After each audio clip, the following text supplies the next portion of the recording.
So on the second day of 2025, we've got several news stories that have caused Tesla stock to fall. First, Tesla's reported this morning that they delivered 496,000 cars for Q4, and that total sales for 2024 was less than 2023 by 1%.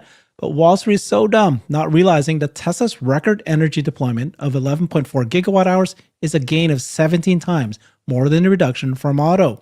Second, it was widely reported last night that the Cybertruck caught fire and killed a person, when in fact, it turns out it was a terrorist attack with bombs in the Cybertruck that caused the explosion. And third, it was reported that Elon Musk sold shares again, when in reality, all he did was transfer shares to his charity. So we've got the bulls here with us today. I've got Tesla Boomer Mama the Queen, Alexandra Mertz, got Jeff Lutz, Mr. Incredible, the Rational Bull, and joining us today is Cern Basher, the Pot Bull. Welcome, everybody. Happy New Year. Happy New Year. All right, so New Year started second day of 2025, and of course, this is what we're going to see. Stock falls, lots of news that were kind of being misread by Wall Street as expected. Let's start with the one that they just did this morning. You've got released here, Tesla released fourth quarter auto sales and energy sales. Production is 459, okay? And deliveries was 495, which is less than that magical 500,000 that everybody wanted. But energy storage is 11 gigawatt hours. It's actually a record for both deliveries and deployments. Full year, though, we got deliveries at 1.789, which is less than the 1.8 that we did last year, but it's only 1% difference. But here's the story, isn't it? Energy, 31.4 gigawatt hours for full year 2024. This is their announcement of things we just said. We'll gone through that right now. We can be a little bit more closer to that. I'll start with you, Cern, though. You have this great post putting everything in perspective. Wall Street is dumb. Want to explain this? I don't think it needs any explanation, Herbert. No. I was being a little bit feisty this morning, but certainly Wall Street's reaction to the quote unquote delivery miss, I thought was overdone. It's clear to me that Tesla, is positioning itself for the future, whether it's for autos or whether it's robotaxi or whether it's humanoid bots, and one quarter's deliveries don't really matter a whole lot. It was a small amount. And of course, what was completely overlooked was Tesla Energy. And I just ran some quick numbers, and basically, the miss on the auto side is maybe 31 million in gross profit. If we use last quarter's gross profit numbers as a guide. Of course, gross profit this quarter could be a little different on a per vehicle basis for a whole host of reasons. And then I took a look at the energy business, and just with the growth in energy compared to the last 4 quarters, that delta is about $500 million of gross profit. And the reason why you display it this way is because this is a one-time this quarter, but this one is spread out over years. Yeah, I know really good other way of showing it other than, and the other thing too is Wall Street doesn't really announce what their expectations are for energy, if they have any expectations, right? They're so focused on auto deliveries, and energy is an afterthought. And I'm just trying to show here that the magnitude now of the growth in energy is rather large. Yeah. Right. Versus what's going on within autos. Yeah. So let me explain what you said here. The magic number 500,000, they just missed it by 4,400, which is nothing. But of course, Wall Street is overreacting to that. Gross profit is 7,000 per vehicle. That's a loss of 31 million that that's how much they were hoping to get. Not terrible. The energy, though, was a deployed 11.4. That's 5.2 gigawatt hours higher than the average of the last 4 quarters. Now, if you put in the profit of that, that's 546 million in incremental gross profit. And then so Wall Street's going 31 million loss versus 546 more from energy, 17 times more than the auto reduction. That's a great way to position it. Yeah, and just before everybody jumps all over me, I misspelled gigawatt hours. I put giga hours watt, which apparently functionally is the same thing, but there were some folks that weren't happy with me about that. But yeah, it should be good for about 13 comments. Right. And you're monetized, so it's all good, isn't it? That's right. It's all good. So it's clear the energy business is taking off, and of course with the new mega factory in Shanghai, that will only help. Even if the factory starts producing and shipping the megapacks this quarter, we may not really see it show up in revenue for a couple or 3 quarters. So we'll certainly see. But by this time next year, I think we're going to see some pretty incredible growth results out of Tesla Energy. And of course, the auto business too should be improving over the next 12 months. Yeah, and the exponentiality of the energy business is clear. What I always want to point out, because people are less aware that, is the accounting of energy revenues, right? I mean, Cern, you probably can explain it much better than me, but it goes in installments, and not every contract is the same. So it's the deployment is a huge factor of it. Obviously, there is a deposit, there's the deployment, but there is also the moment when it is then connected to the grid in the different states and local settings. So it's less evident to have the financial results immediately linked to deployment. But the good thing is there is so much backlog of future earnings already there. So energy is going to surprise everyone. We have now in 2024 2.5 times the deployment of 2023. This is enormous already. But most of those revenues are still yet to come financially. And that is the exciting thing about energy. Yeah, I would say, add Herbert, just my take on the quarter.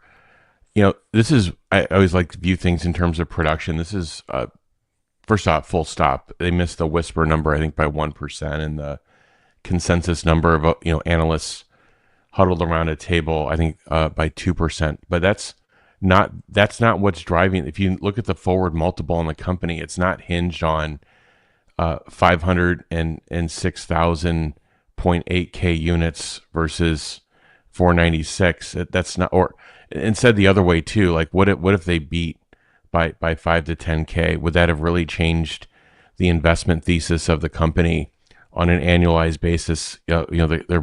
They're building up production to around 2 to 2.5 million units. The answer is no. But anyway, but it's full stop. Like, it was, they were actually targeting in the beginning of the quarter probably closer to 515 in deliveries. And at some point, this is my take on how it probably laid out. At some point, they realized that they weren't going to hit that. And I believe the direction was pretty clear that, and I'm quoting somebody, how I would think they would be quoted is, I want, the Model Y inventory as close to zero as possible. And I think that actually dictated a build plan that dictated a number of different things related to that product. The inventory drawdown from about 19 days in channel to they're probably going to be 12 or 13. That is about $1.5 billion or so dollars. And that's actually the whole working capital target, I think, in terms of free cash flow, is targeted for the entire quarter. So that's going to be significant. But to me, this was a play of like, okay, we'll go for 515, and they probably realized at some point that was going to be difficult. And it's like, all right, I want to draw the inventory down. I want to be super tight on inventory. And to me, that portends new product introductions coming on the other side of it. One of the things that trips up companies the most and first off, Model Y is about 2/3 of their production. So this is enterprise risk if they don't do this transition properly. And the first thing you want to land on a product transition is clearing the channel and clearing your factory. So that would impact the build plan, and that would impact what you do in channel with product. So I'm just reading what I'm seeing based on the numbers. They probably could have shipped 5,000 units more, but I think they made Tesla's always optimized actually for very tight channel inventory that really helps them with cash. You remember what the company's doing. The company needs cash to build out infrastructure to drive to their future, which is autonomy. So if you kind of put all the pieces together, it's not making excuses. They should be able to, hit the number, get over 500K, whatever, and continue to draw down or keep inventory tight. But, in that position, I can see what they did and why they did it. And again, my investment thesis in the company doesn't depend on 1 or 2 days of production. It's not an excuse. It's just, I'm my thesis is around them driving autonomy and humanoid robots. And to me, it looks like they've not only made progress on that, but they're really tracking well. So that's how I view the quarter. The working capital thing, I think, is a big deal. Now on the COG side, when you take working capital down like that and you take your build plan down, you're going to stress your fixed cost absorption on the COG side. So they're going to have that. That's a take for sure. That's a negative for sure. So they're going to have multiple puts on the COG side to offset that. So we'll have to think through that and analyze what that could possibly be. But just on its surface, really good for free cash flow, really good for working capital. Definitely stressing COGS, but I think in the grand scheme of things, these are all kind of small movements, plus or minus $1 billion, plus or minus, a couple 100 basis points maybe on. We'll see on COGS, but you're investing in this company for them, honestly, transforming the automobile industry and the cost per mile, and that's what they're driving for in the next couple of months. Yeah, great explanation, Jeff. Appreciated that, because that was people are wondering, right, about the production versus deliveries. I'm going to just share a few more stats, and then we can have final thoughts on this topic and move on. But basically, Roland Purchard does a great job of explaining this. So Tesla reported 11 gigawatt hours of energy deployed in Q4. That's a new record after 9.4 gigawatt hours in Q2. They've more than doubled energy sales in 2024 compared to last year. And of course, Shanghai Megapack factory has already begun test production. They got approval on December 27th. They're doing test production now, and they're going to go in February. They're going to be much more in scale production. This is his beautiful chart here. This is the blue Q4. This is 2024. You can see now that they're over 30 gigawatt hours, and that's just obviously a little bit, that's deployed. So obviously this is a little bit below the actual, full scale. Another way to look at it, just Q4 was a record. So if you look at this is a story. This is really the story that, Cern was saying that people should be focused on. Tesla's not a car company, not just a car company. They're an energy company now, and we're here. That's, as Cern eloquently explained, the profits is just crazy better than auto. So now in terms of auto, there's now close to 7.2 million Teslas roaming the earth. And this is just that. There you go. Another sales per quarter, another way to look at things. It's still improving. And then total energy storage deployment, we're up 113% compared to 2023. Just another way to look at it. Yeah. Final thoughts, guys? You're muted, Cern. Thank you. The final thoughts for me are that the auto business and energy, as exciting as energy is, are really both cash machines to fund growth in autonomy and humanoid robots. Those two businesses will get us to those other two businesses at some point. So it's certainly important to track autos, and it's going to be very important to track energy. But make no mistake about it, the value drivers for Tesla longer term, not the next year or two, but longer term, are robotaxi and the humanoid bots. Alexandra? I want to add one thing, is because the titles are obviously going to come in the next couple of days, that BYD sold more cars than Tesla this year. Please all note that the BYD numbers are for what the Chinese consider new energy vehicles, including hybrids, and not only for battery electric vehicles. So when we see them, make sure you make the distinction. Yeah, and then Jeff. Yeah, I wouldn't have changed anything if they delivered 515K. Yeah, so 10K higher, I'm not doing anything differently. It's really the higher order bit for the company is autonomy. And as Cern said, they're throwing off cash to be able to fund those things. And that's actually what's needed. The other thing I'm really excited about is Tesla needs new, the auto industry is something where you do need new models, but you also need to control the size and the number of models. So I'm going to be really excited to see what Tesla does with the new model introductions in the first half. This year is going to be, they're going to put multiple new cars into production throughout this year. So literally throughout this year, we're going to see significant reduction. So again, I wouldn't have done anything differently if it was 10K ahead or 10K behind. And I love what they're doing on the cash side. And we'll have to earnings at the end of January, and we'll take it from there. But I think there's going to be other announcements coming based on what they're doing with inventory. Good points. Okay, got a question for all three of you guys, because this a little bit of a interesting thing that happened, which is they announce when the earnings call is, and you can see here that the Q4 earnings call is going to be January 29th. Normally it's 22nd, 23rd, like that, third week. Why do you think? Is this nothing, or is there some? Come on, Herbert. What's happening on January 20th? What is happening on right? Okay. Right. Okay, got it. So you think that's the reason? Okay, makes sense. Of course. I think that week is obviously very busy, and so. Yeah, makes sense. Anybody else have any wisdom to share? I concur. Yeah, that and it gives them another week too in terms of guidance to gather information.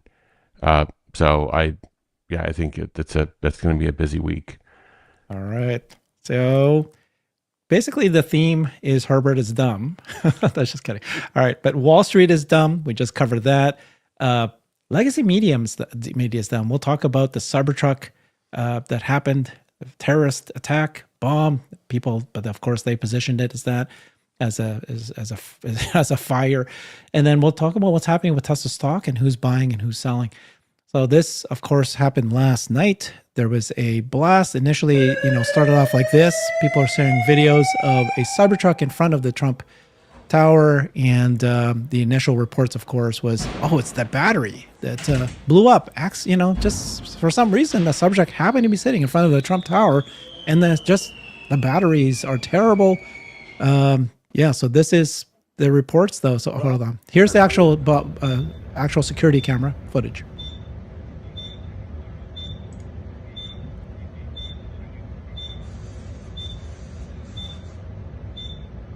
There you go. So that definitely does not look like a bomb. And here's, by the way, there's a person standing right here. They were saved. No, it looks like a bomb. No, I'm the photo here. Oh, but you saying it definitely does not look like there was a bomb. That's what you said earlier. I'm confused. Oh, I'm sorry. Of course. Yeah. It definitely was a bomb. It does not look like a battery fire. Sorry, that's what I meant. Yeah. This person drove it in. He's obviously been killed, but there's a person that was standing here, and we'll see more video why. In fact, the opposite is that the Cybertruck was so incredibly well made. Here's what Elon said. The whole Tesla senior team is investigating this matter right now. We'll post more information as soon as we learn anything. We've never seen anything like this. Meantime, mainstream media went crazy coming out, and we'll show some of those titles that they were publishing. Then later they came back and said, we've now confirmed that the explosion was caused by a very large fireworks and or a bomb carried in the bed of the rented Cybertruck, is unrelated to the vehicle itself. All vehicle telemetry was positive at the time of the explosion. And then he even said the evil knuckleheads picked the wrong vehicle for a terrorist attack. Cybertruck actually contained the explosion and directed the blast upwards. Not even the glass doors of the lobby were broken. So finally, this is what mainstream media finally said afterwards. On that video, as you see that, it looks like the exterior of that truck is completely intact as it sits there. The fact that this was a Cybertruck really limited the damage that occurred inside of the valet, because it had most of the blast go up through the truck and out. In fact, if you look on that video, you'll see that the front glass doors at the Trump hotel were not even broken by that blast, which they were parked directly in front of. You can see that in the video there.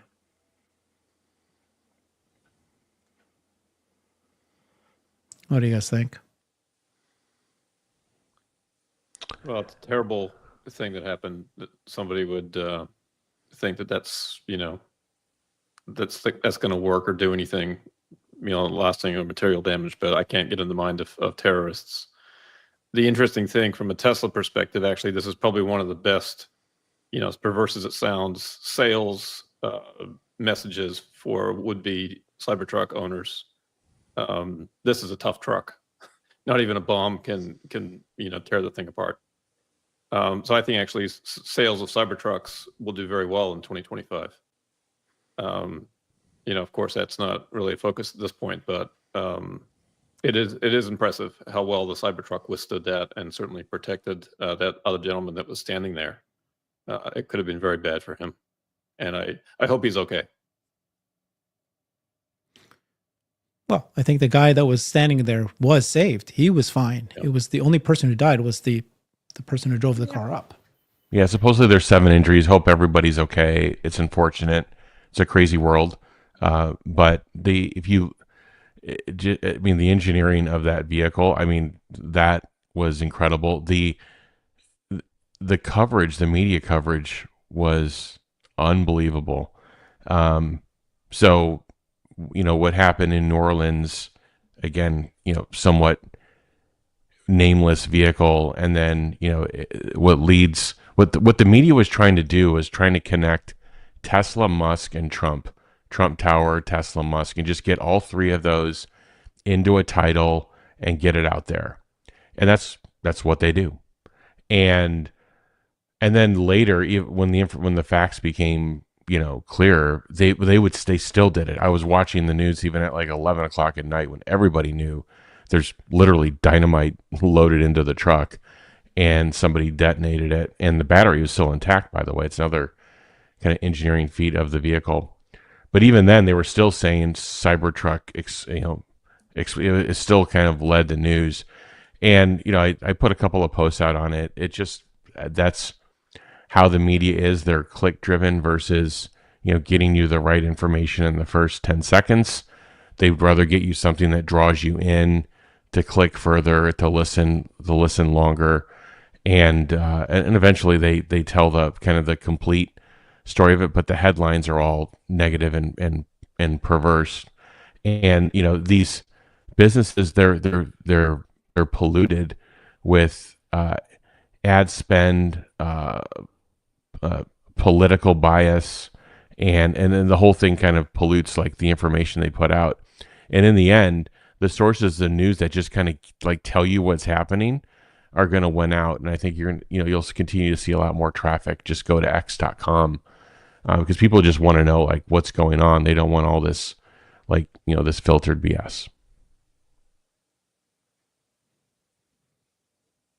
Yeah, and so I mean, I can pardon the press that the initial reporting is bad, right? Whenever there is an event, you will run with whatever you can tell them, and you may have thought this was an explosion of the battery. I mean, nobody here on Twitter did, but I mean, not everybody is a Cybertruck Tesla expert, so I can give that to them. But then once it became very clear when Las Vegas police had made their statement, that was the moment where the press really messed up, meaning they continued carrying the message that the Cybertruck exploded, which is not true, which is factually untrue.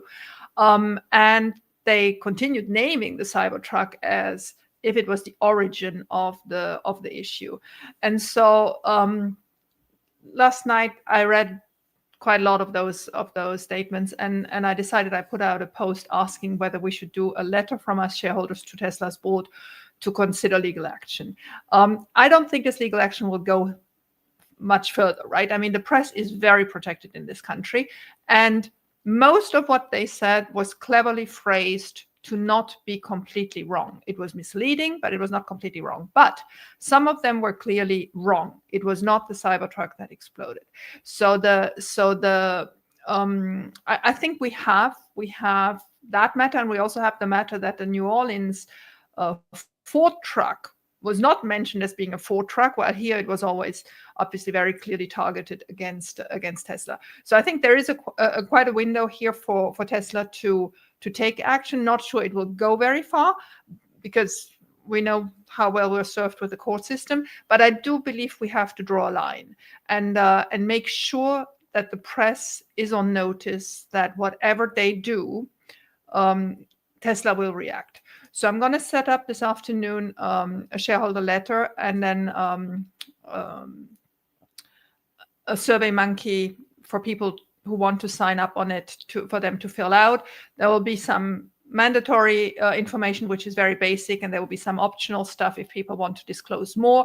It obviously helps if we know the approximate shares you hold, because that gives the whole letter much more weight, right? If we have 500 shareholders representing more than 1 million shares, that gives it much more weight than if we don't know the shared numbers. But I'm also completely conscious that people may not want to disclose all that. Anyway, it will obviously stay only with me and then go directly to Tesla. There is, nothing of this becomes public, but I do believe we should give them. I mean, authority is not the right word because they have the authority, but we give them a stimulus to do it. Nobody wants to do this crap. No lawyer has, any joy in filing a suit against journalists. But I think we've come to the point where we just have to do it, because if not, it's going to go on for the next 4 years. I mean, they're just out for anything Trump, anything Elon, anything Tesla, and I think we have to very early draw a line that whenever it's completely incorrect, and they're clever, but whenever it's completely incorrect, there will be action. Yeah, I would take the worst. All you have to do is make an example of one and make it extremely painful. And you can grab like the worst. There's a couple of them that were just egregious, and you just grab one and you make an example of them, and you could win. Yeah, I agree. One thing I put in I started setting it up, and one point I put in there is which journalist or media and which article each of us found the most outrageous, because I think it's not only for me to find what I think is the most outrageous. I think everybody who had read stuff, and I think it will be very, very good if we have a clear winner of an idiot, because if that comes from 500, 1,000 shareholders saying, look, the worst was this, I think that's a very strong message. That's why I put it in there. Yeah. So just, watch out for it. I think I'll have it ready by this early afternoon and then send it out. Okay. A great initiative. I think we should all support it. So here's Tesla shareholders need to kind of come out and share to Tesla so that it tells Tesla that we agree that they should sue some of these media outlets. But it's really, like we said, it's not about winning the lawsuit. It's more about pointing out you guys are not a credible news outlet if you're going to produce these kinds of tape types of things. So here's an example of one from the Associated Press. They said one person dies when Tesla truck catches fire and explodes outside Trump's Las Vegas hotel. Of course, they're positioning it as if it's the battery was the one that caused it to happen, and it was Tesla that caused it. And then you were saying this. So many media outlets would position, the New Orleans attack, and it was a Ford that person was using in a terrorist attack to kill 10 people, and then the Tesla Cybertruck. But of course, they're going to name the Cybertruck Tesla, the Cybertruck, but they won't name Ford. Why do they do that, right? When it's not a Tesla, they don't mention the brand. And then if the thing is the actual opposite. It's always the way it is, isn't it? The opposite. The Cybertruck was the dumbest vehicle to use because it was so incredible. Look, it shows how incredible the Cybertruck is, right? A bomb was set off in the Cybertruck's bed. You all saw how big that explosion was. The tires didn't pop or deflate. The exterior of the truck is intact. The bed door is still intact. The battery is still intact, and that didn't go and catch fire despite the bomb blowing up in front of it. And it helped contain the blast. It didn't even break the windows of the Trump Tower that was right beside it. And Elon said, I'm pretty sure we could actually get it running again. So people are going, why don't you buy that truck and show people that even after a bomb blows up, because it's so well contained. So. Yeah, I don't want the truck that somebody blew themselves up inside, but it would be a good, would be a good thing to kind of demonstrate, the toughness of the product. So, I mean, this is par for the course with the media. Again, it's really naive to think that there's not political bias and there's not monetary or ad spend bias happening. And I've had it told to my face by tier 1 anchors, tier 1 writers have told me to my face that this happens. They told me the click-through rate on an article that has the word Tesla or has Musk in it will get 1,000 times the click rate of something with a BYD or Hyundai, especially if it's got some sort of controversial title. This is what they do. This is their business model. It's right in front of our face. So I think we should just move on. We get real information from X. You read the interpretation from Sawyer. You read the, and of course, there's people that are slanted positive, slanted negative, but you just want to know the facts, that there was something in the bed of this vehicle that some person who's really troubled detonated it, and you pray for the the 7 people that were injured that they're going to be okay, and then you move on. You're just going to see an array of just trashy titles and articles since then, just given the nature of the company and how it's and what I just described earlier. So I'd just probably move on. Okay, let's move on. Great. Thank you so much, Alexandra. Take that initiative on. Appreciate that for the shareholders. And let's get that one done. So the other dumb thing that happened the last couple of days was there was a Form 4 that's released, and all these shareholders got it. And the immediate reaction by folks was that, oh, Elon is selling shares. This was released. Form 4 looks like here Elon Musk is dispersing of 268,000 shares, $410 million worth, and everybody freaked out. When in fact, all it was a transfer to his charity. But and actually, what he did was he gifted $108 million to charity in connection with the reporting. This is the language that people forgot to read. In connection with the reporting person's year-end tax planning, that's why it happened in the last day of the year, represents bona fide gifts of the common stock by the reporting person to certain charities. So that's all it was. What did you guys think about the reaction by folks on that? Well, it's just another silly example of people just looking for anything they can to get folks' attention relating to Elon or Tesla. The image of that page that I saw had the explanation cropped out. It was just the top half of the page. So clearly intentionally deceiving people. But the great thing, as Jeff mentioned about X, is that is quickly drawn to everybody's attention. And so, if you read past the headline, you can get to the real news pretty quickly. Yeah. Let me share this. This person said this has happened before. Musk gifts the shares, then the charity then sells them. Yeah. No. This is not how it happens. Charity is not selling them. No, this is him giving the charity the shares, and it's a tax independent. I don't find a better word. I'm sorry. I'm still on vacation. So the reaction to if he would have sold them pure out, it would have been a taxable event for him. By him transferring it to the charity, there is no taxable event. That's how I wanted to phrase it. I'm sorry, I'm being complicated. And so, yes, this happened before. He's giving it to a charity. He's doing it on the last day of the year because that's optimizing his tax situation for 2024. And that's it. There's nothing. This is the biggest nothing burger of this week. I don't even know why we're talking about this. No, we have to because people misinterpret it. They need you guys to explain it. Yeah. And if you put it in context, it's 0.006% of his shares. And meanwhile, this year, the former Bezos couple, Jeff and Mackenzie Bezos, sold $21 billion of stock, and Amazon's near all-time high. And the Meta CEO Zuckerberg also sold. So I mean, in context, this isn't a statement about the company as well. Regardless of the charities, and Alexander explained that well. And if the charities, fine, they sell whatever.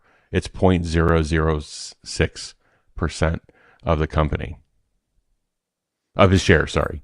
Well, can you guys explain then if Elon again comes out in 2025? Because remember, his last statement was, "I'm not going to sell anything, maybe until 2025." Okay. Let's say he does sell in 2025. Let's say he sells the same amount he sold back in 23. What's that going to do to the stock? Obviously, it might have moved the stock back then, but not going to move it now, right? I don't see why it would move it. I mean, the whole thing, like I say again, is a nothing burger. The other ridiculous story I read yesterday, I didn't even send it to all of you. Usually I send you stuff that I find interesting, but this one I didn't, is one of the journalists that is usually a little bit more intelligent speculating that Elon's now going to buy TikTok and how much he's going to pay for it. I mean, they are desperate for shit stories. I'm sorry for not using appropriate language, but just ignore it. Ignore it all. This is nothing important. What's important is what Tesla is doing on FSD, on Robotaxi, and on the bot. That is what is important, and you should be in this stock for a long period. Don't do trading on it. I mean, sorry, Jeff, I know. Some people want to do trading, but I think you should have for any stock, no matter Tesla or anything, a long-term horizon. You should know whether you need this liquidity or not. If you don't need this liquidity, you should ignore all of this noise and enjoy life.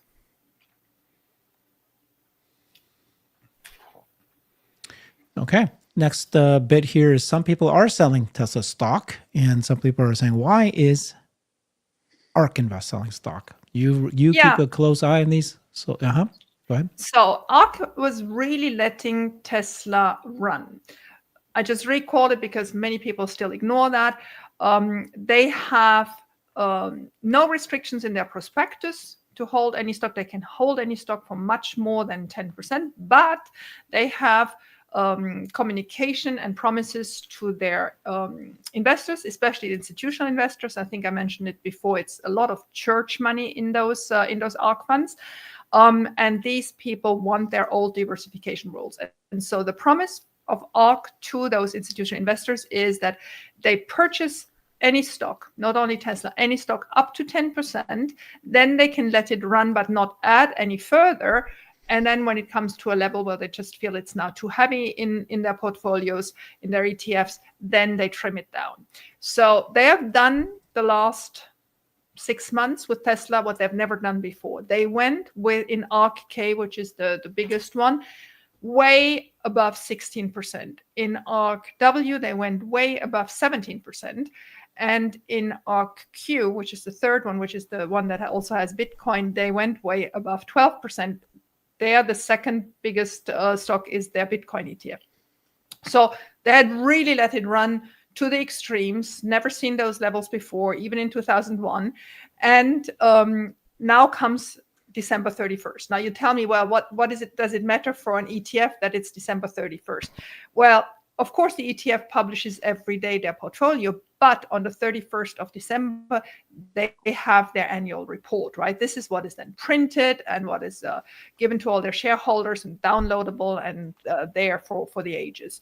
So they didn't want to have those extremely high allocations for December 31st because that was going to go into those annual reports. And so they trimmed it down in ARK-K to 15%, in ARK-W to 15%, and they left it at 12% in ARK-Q, which is still very high levels, but it was a trimming that represented the sale of 150,000 shares on December 31st. What's your thinking about whether or not institutionals are buying or selling stock right now? Sure, that's a good question. That's a good question. Because I always keep everybody informed. I have Roth IRA money to invest for the 1st of January, 2nd of January now, and I have my 401k to fill up. Usually I try to, do this over a couple of months, not jump everything in. My Roth IRA, I'm over 57, so I have $8,000. I'm going to go in all today because, what a present, 380. I would have done it at 480. I'm so happy to get it at 380. So that's great.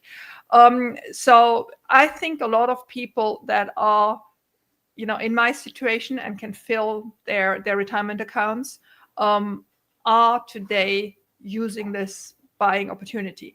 For institutional investors, I had explained for a long time that December was a buying moment for lots of institutional investors because they were underweight compared to their indices. They have an index they have to track. They can deviate a little bit from it. Most of those funds were underweight, except for the ones that are exactly replicating an index. But all those that have a little bit of wiggle room were underweight in Tesla and caught up. Do I think they want to stay in Tesla? Well, Tesla is a controversial stock.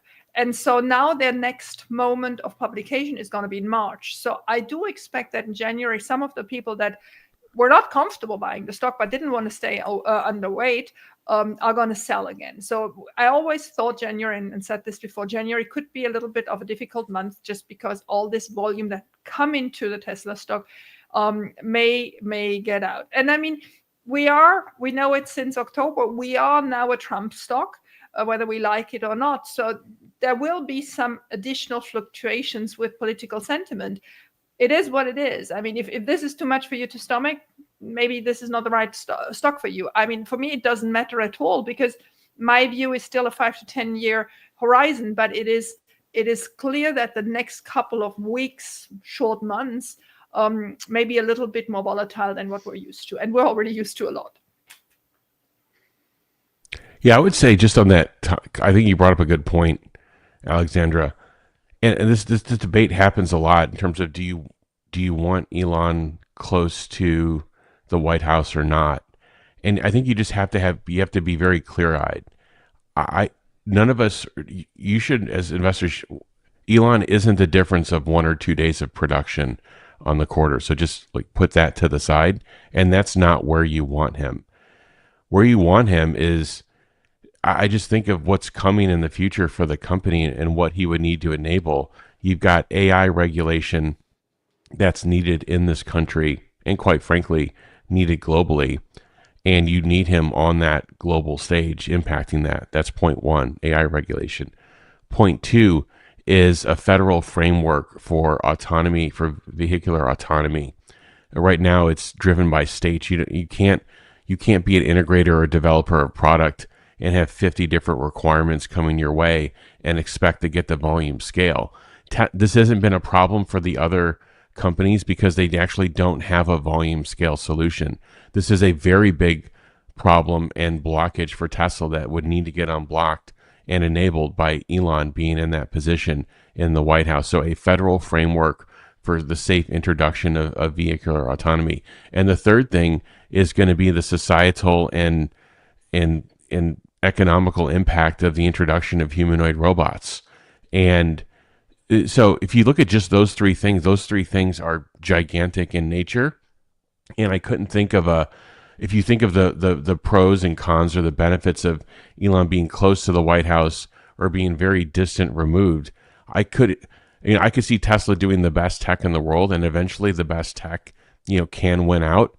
But if you have a regulatory framework that is overburdensome, it can cancel that out. So I think it's the move for the ages, and I think it's the right thing. And if anybody like stresses you kind of on the pros and cons of it being a Trump stock or Elon being close to the White House, just remember those three things: AI regulation, federal vehicular autonomy regulation, and the introduction of humanoid robots. You need him close to the White House. And he is. He's even dancing with the president. Did you see that? Yeah, he's got to get the moves synced up a little bit more. I agree. But he's on his way. Yeah, I think maybe the legs can show him a little bit how to smoothen it out. Yeah. In one of the shows I did yesterday, we explored the concept of, the 2025 is the year of convergence. We are all very, very optimistic of what will happen this year, but anything can happen. As we saw the stock fall from 450 all the way down to now, under 400. It's going to be very volatile as we get through there. But the question is, the biggest risk is still key man risk. It's Elon. And right now, just as we saw the stock rise because of the Trump relationship, what would happen if the two of them, something broke up and something like that happened? So, anybody here want to comment on that? Well, I'll pick it up since I just said it. I think it depends on what. I think it's hard to speculate, but I mean, if it's like cataclysmic and like he has the entire party turning against him, I think it's one thing. But Elon's building relationships in Congress. He's building relationships globally as well, and that would actually be a very bad thing for the United States if you take, the inventor and the enabler of what's vehicular autonomy and humanoids which is quite frankly going to be GDP defining for, and you actually can't turn against that and be pro your own country. I don't know how else to say it. Sure, there could be a falling out, but the world is very big, and Tesla would just go and use that leverage, elsewhere in the world. I don't see that happening though. I think the president is smart on that front, and he values innovators, and he values people that are smart, people that have a lot of money. And Elon checks all three of those boxes. Yeah, I want to add something, a little bit of a personal anecdote. I had a lot of people reaching out to me saying, oh my God, Elon is now supporting the AfD in Germany. The AfD is a Nazi party and whatever. Now, I'm German, and I can tell you one thing is, if there was one country who did their historical homework, because I was part of it, I was born in 1966, and we had to go through all that about Nazi Germany and everything, it is Germany. I mean, I'm not saying there are not some idiots around. There are idiots all over the world, but and also in Germany. But I do believe that, the Germany is really well situated in informing their people on dangers of any fascist or whatever type of regime. So that's the first point. The second point is the AfD in Germany. While I have very little knowledge, I'm not voting in Germany. I haven't voted for 35 years in Germany. So it's been very difficult for me to understand. I asked my family, I asked a lot of friends I still had in Germany, how dangerous is the AfD and whatever. And I realized one thing, it was always the same phrases that came up. It's a little bit the same phenomenon that we'd had with Trump is Hitler, right? You had these catchphrases that everybody seemed to know and seemed to spit out when you asked them. But there was no, knowledge about program. There was no knowledge about whatsoever. So I read this morning a sequence of posts from AG and Larry. Larry is Jewish. Larry is very, very sensitive to all these topics.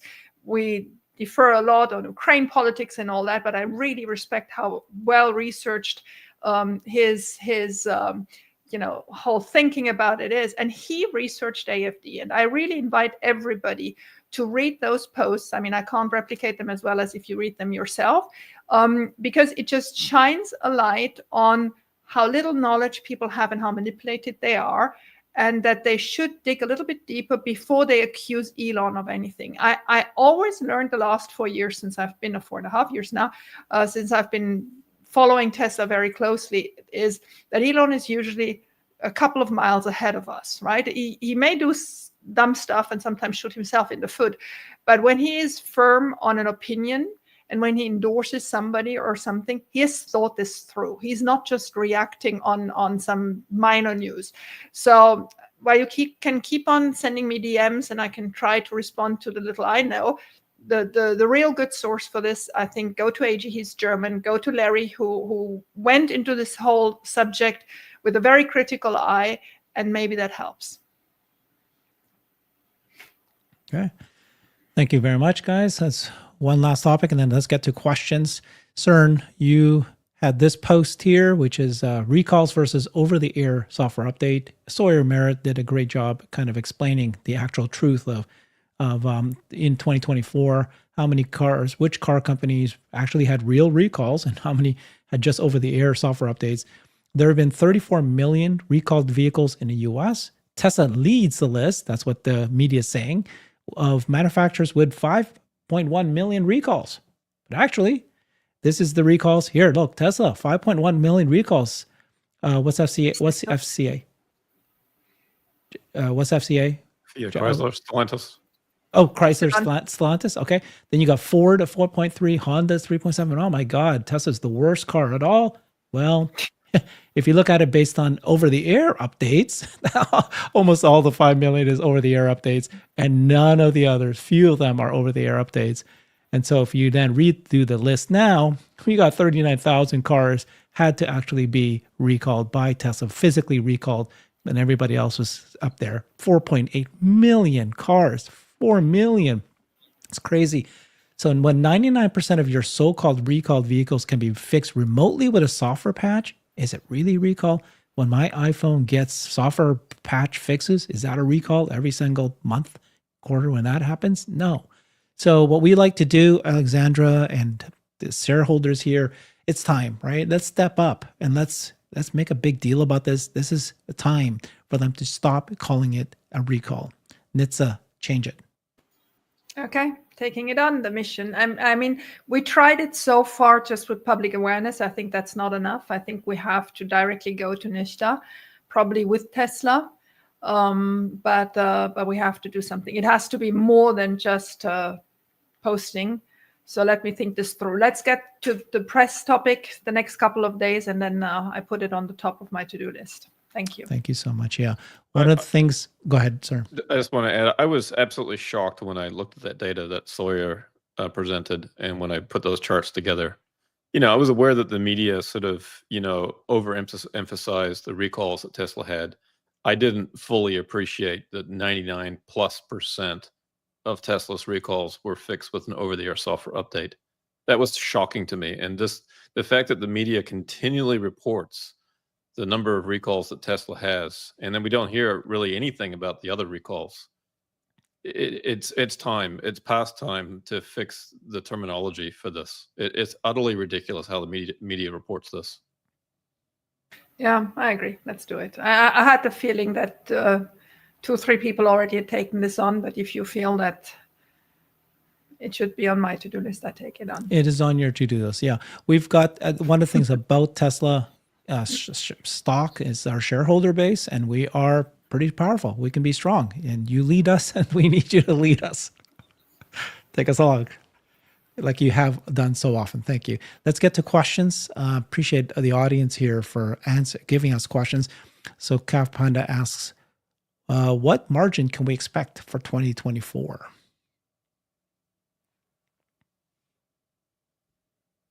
Cern. Well, the financial models that I build are not, quarterly models and build up to the year. I'm looking more long term, so I really don't have an opinion on where margins are going to be for 2024, 2025. I don't know. Yeah, I think the way to think about it is there are going to be several product transitions in the year. So when you introduce a new product, your margins for those products will be lower in their initial quarter introduced. So you're going to have 2024. He's saying 2024. Oh, for Q4. We have to. There's several puts and takes. I just the numbers just came out. We have to add it up. It's possible that it's going to be lower than Q3, but you never know. Like we don't know. The thing about it was funny when I was on the inside of a company. Like I couldn't imagine it was difficult enough to compute our COGS inside of the company to get to the final number. I can imagine these people on the outside of the company trying to compute it down to the 0.1%. There's so many things that could occur with like a supplier award, a negotiation, so many things that could occur. So we would just be guessing plus or minus 100 basis points, but I don't think it's meaningfully lower or meaningfully higher. And I'm more excited actually for 2020. By the end of that year, more of their margins are going to come from software, and increasing every quarter, increasing amount of margins are going to come from software. Those are extremely high margins. That's where the company's going. Fantastic answer. Okay. Why is there no PR team at Tesla? And then second similar question is, do you think a PR agency could help reduce Tesla's beta, or does the beta even matter? So stock beta matters to people who trade short term, maybe even medium term, but certainly not for long-term investors. A PR agency. Now, we had a PR agency up to 2020, and they did what classical PR agencies do and smoothing it out and explaining and being there for journalists to get their quotes. Because remember, in every article ends now with, we reached out to Tesla and didn't get an answer, or got the auto response from the email saying, get lost. I was going to say something else, but that's it. So Elon decided then, and I don't see that changing in any way, that this was a waste of money and time.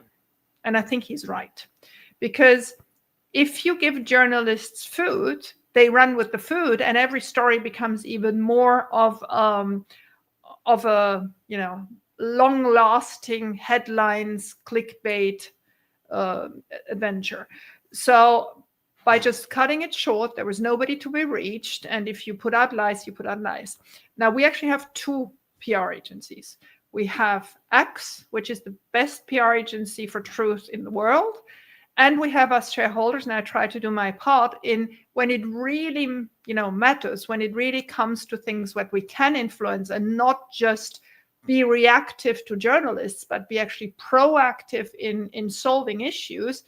I think we're doing quite a good job in, giving instructions is a big word, but giving, thoughts to Tesla's board what they should take on. Now, I get it that some of the actions the Tesla board then take much too long for your taste and for my taste too. For example, we asked them in August to invest in XAI, but that is because a public company a public company in general, but Tesla even more, because there's so much scrutiny now on Tesla, has just so many things to tick boxes before they can act. So in the case of XAI, we sent them the letter mid-August saying, here are, I think it was 1,400 shareholders with 40 million shares, saying we would like you to consider investing in XAI. Then the board has to decide whether they want to do that. Once they decide they want to do it, they have to set up a special committee. Then the special committee has to understand what's the right price to purchase XAI shares. That is not an easy endeavor, right? I mean, pricing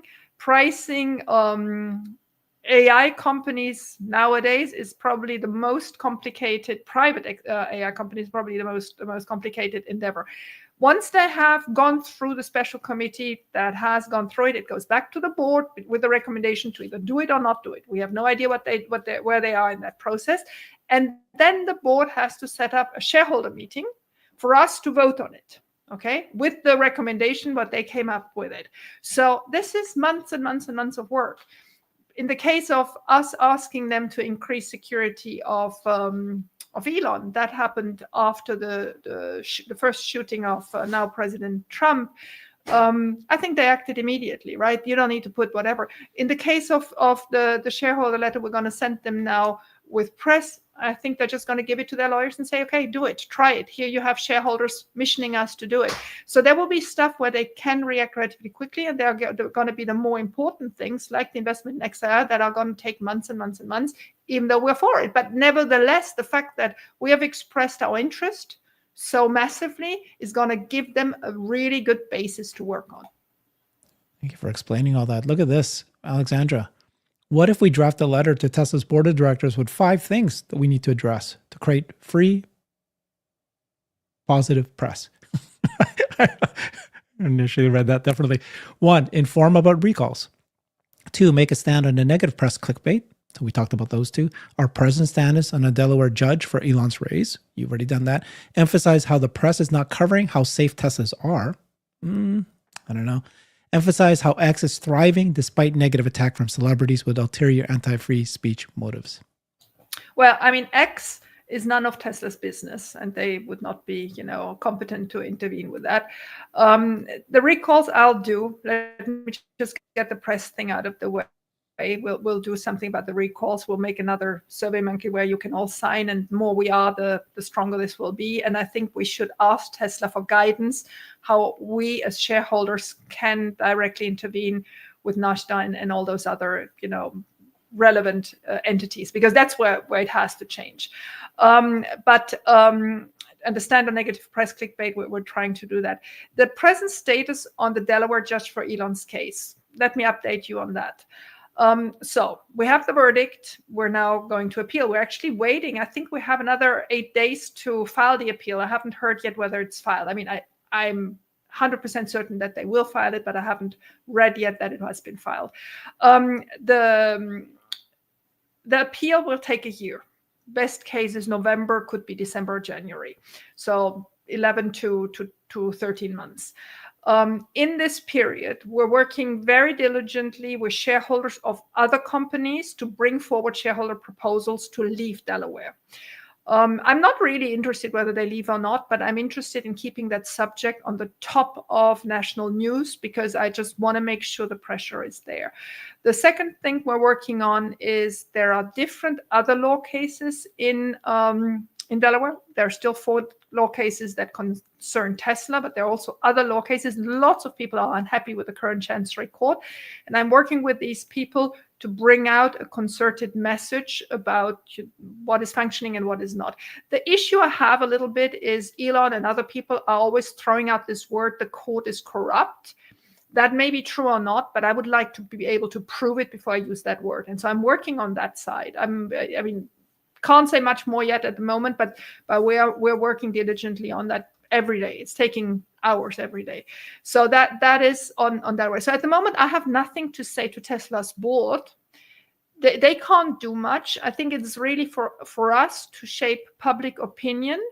And for that, I need more research on the corruption. At the moment, I don't have a proof in hand. I have a couple of indicators that deserve to be followed, but at the moment it's just breadcrumbs. But like I said, the other thing we're really doing is to make sure that other large mega cap companies are obliged to say whether they want to stay in Delaware or not, whether they think it's the right state for shareholder rights or not. And I think, when those big corporations have their shareholder meetings and have to address that question, have to put in place special committees and have to do all that, I think that's going to be an interesting angle of putting pressure on Delaware. So we're working on it. It's not an easy subject, and we need topics for 12 months. This is not a thing that's just going to be solved in a week or two. And we have to keep our energy up during all this time and make sure that we have interesting content. So that were picked up in the press. And the fascinating thing is so many people are coming to me from different horizons, people that have nothing to do with Tesla, but that are really pissed off with Delaware, and trying to help. So it's fascinating. I think one day I should write a book about this all, because it's really something how the world is coming together on this subject. Yeah, thank you for that. You and Amy, this is beyond Tesla. Yes. This is corporations in Delaware. They've crossed the line. She did, the judge.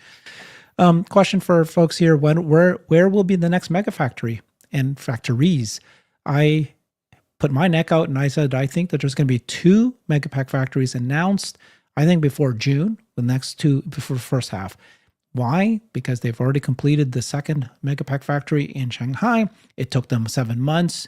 They need to announce it now for land transfer, for groundbreaking. Those kind of things need to be announced pretty soon. And why just 1? You've already done 2 now. It doesn't cost them a lot of money, a couple $100 million to build this thing, and outsized returns of billions of dollars. Every single country needs one. You can't just have 1 in China, 1 in US, and that's going to service, outside countries. So for me, I'm pretty confident they're going to announce 2 this year. What do you guys think? I think there needs to be 1 somewhere in Europe. Yeah. And then the 4th one, my vote would be Australia. Australia really seems to be on the forefront of deploying these giant battery systems.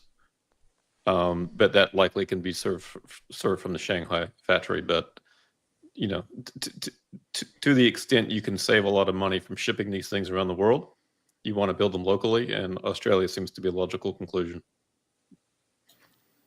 Yeah, definitely localized supply chain is the way to go with this. Europe, definitely next. And Europe is complicated, but you have the 2 largest economies is obviously France and, not talking about the UK, but on the European Union side is France and Germany. France has quite cheap energy due to their nuclear production. Germany has very expensive energy.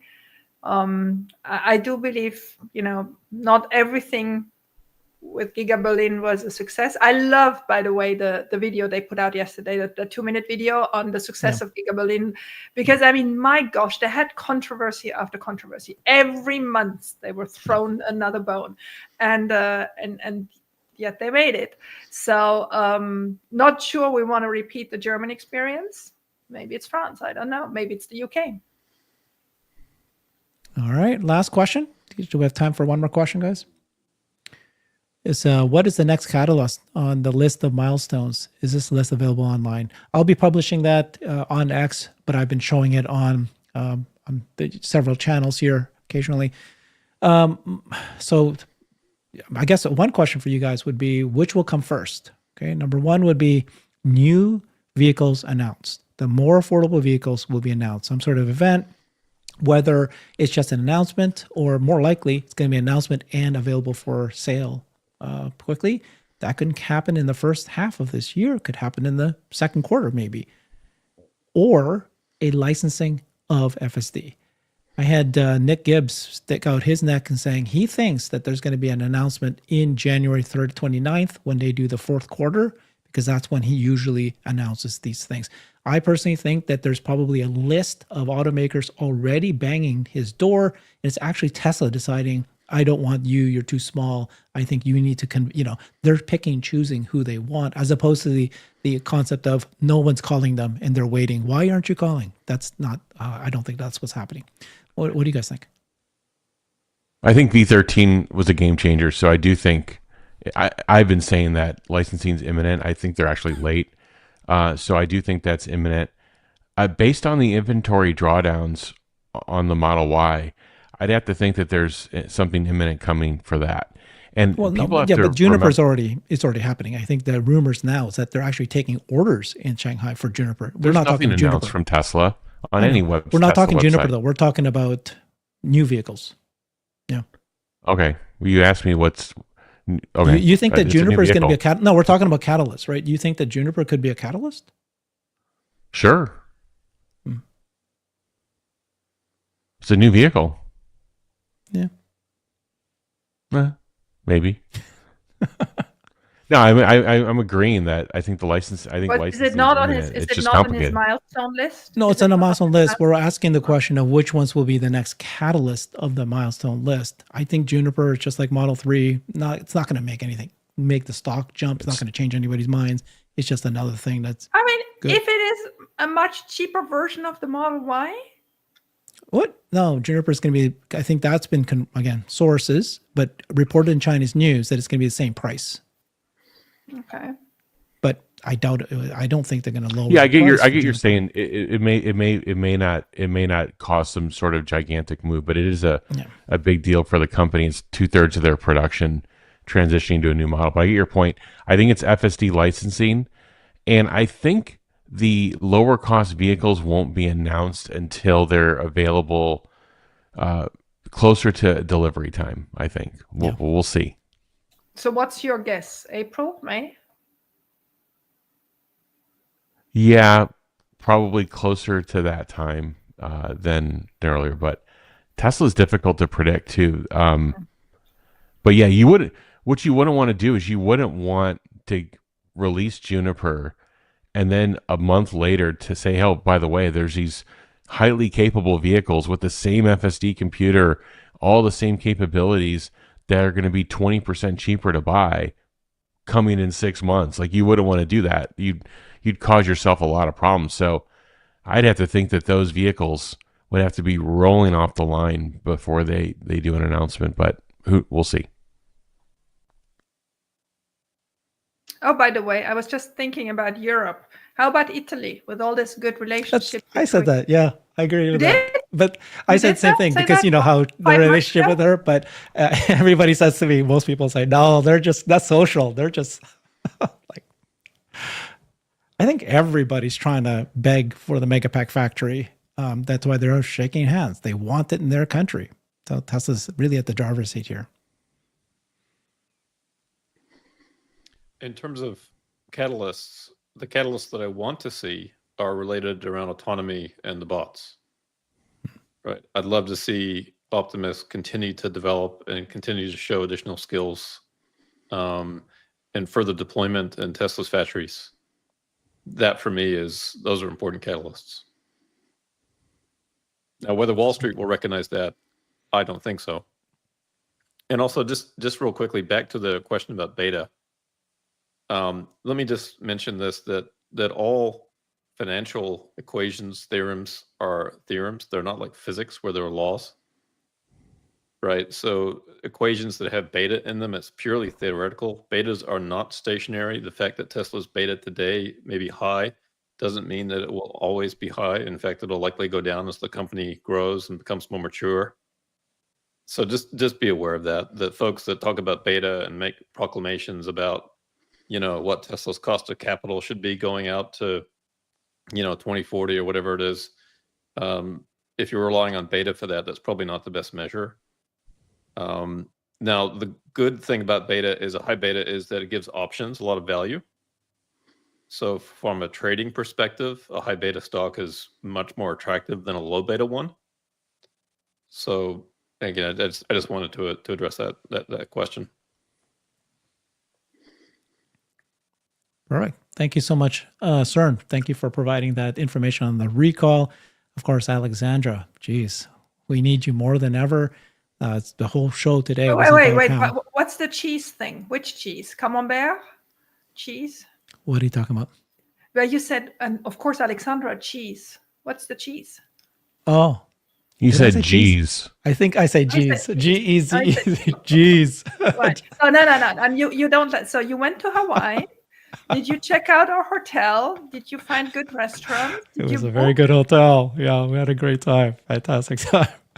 I'm Yeah, so yeah. happy you scouted this all for us. Scouted it for you guys. Cern, soon to Exactly. You look come. extremely well rested, Herbert. Congratulations. Oh, no, it was exactly what I needed. A week just sitting in front of the beach and just having a lot of fun with my family. So it was perfect.